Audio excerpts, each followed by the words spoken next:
fibrodisplasia ossificante progressiva. A fibrodisplasia ossificante progressiva é um distúrbio sério e incapacitante do tecido conjuntivo.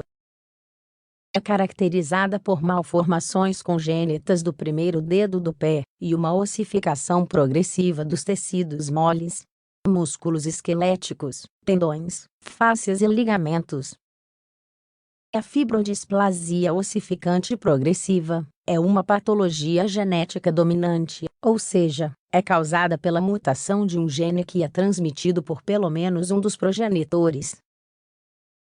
É considerada uma doença rara, pois sua prevalência mundial é de aproximadamente 2/1 milhão. Não apresenta variações raciais, geográficas ou de gênero. Características clínicas. A ossificação dos tecidos extraesqueléticos é causada por surtos desde a infância. No nascimento, as crianças que sofrem desta doença apresentam malformações congênitas nos dedões dos pés.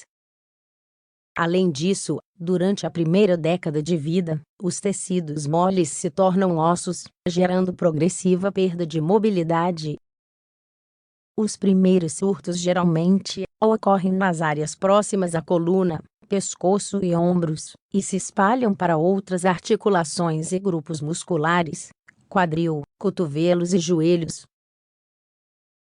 Muitas vezes, são desencadeadas por lesões no tecido em questão, injeções intramusculares ou infecções virais.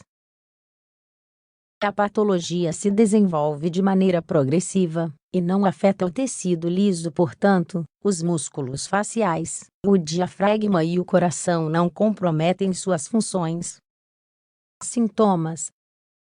Os sintomas da fibrodisplasia ossificante progressiva geralmente começam entre 4 e 6 anos.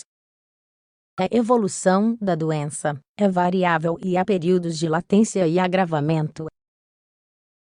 Assim, pacientes que sofrem desta patologia relatam os seguintes sintomas: surtos de dor e inflamação muscular, que terminam em uma ossificação tecidual, perda de mobilidade, parcial ou completa, desenvolvimento de surdez e calvície em 1/3 dos casos.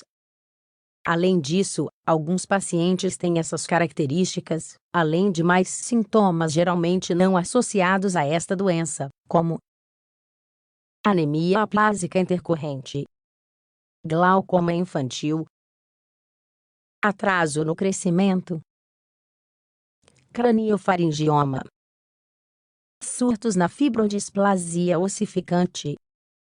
Os surtos ocorrem quando a ossificação dos tecidos moles começa.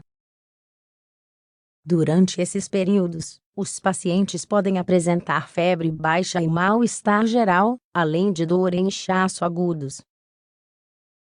A duração varia dependendo da quantidade de tecido que está sendo transformado em osso, embora, geralmente, durem de 7 a 9 semanas.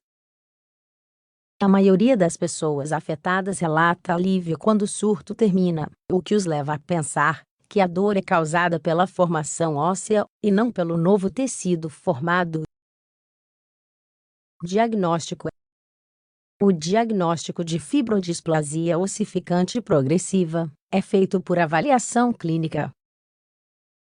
As técnicas radiográficas podem confirmar anomalias mais sutis de áreas específicas, mas são os testes genéticos que confirmam o diagnóstico. É importante fazer um diagnóstico diferencial correto para não confundir essa patologia com outra com características semelhantes, como heteroplasia óssea progressiva, linfedema, osteosarcoma, sarcoma de partes moles ou ossificação hipertópica adquirida. Tratamento. No momento, não há tratamento definitivo para esta doença. No entanto, os pacientes afetados devem seguir uma série de diretrizes preventivas e tratamento farmacológico adequado para aliviar a dor. Na presença de surtos, altas doses de corticosteroides são geralmente administradas, em períodos de 4 dias, começando 24 horas após o início do surto, para reduzir a inflamação e o edema tecidual característicos dessas fases. Por isso, recomenda-se evitar qualquer traumatismo muscular aplicando medidas preventivas contra quedas e inchaços, melhorando a segurança em casa, usando proteção especial para atividades físicas. A fisioterapia pode ajudar a reduzir a dor do paciente, mas deve ser suave e sempre dirigida por um profissional de saúde. Além disso, a crioterapia é geralmente usada para amenizar a dor do surto. Intervenções cirúrgicas e injeções intramusculares devem ser realizadas apenas nos casos de máxima necessidade. Prognóstico: a expectativa média de vida é de aproximadamente 50 anos. A maioria dos pacientes perde mobilidade durante a segunda década de vida e morre de complicações da síndrome da insuficiência torácica.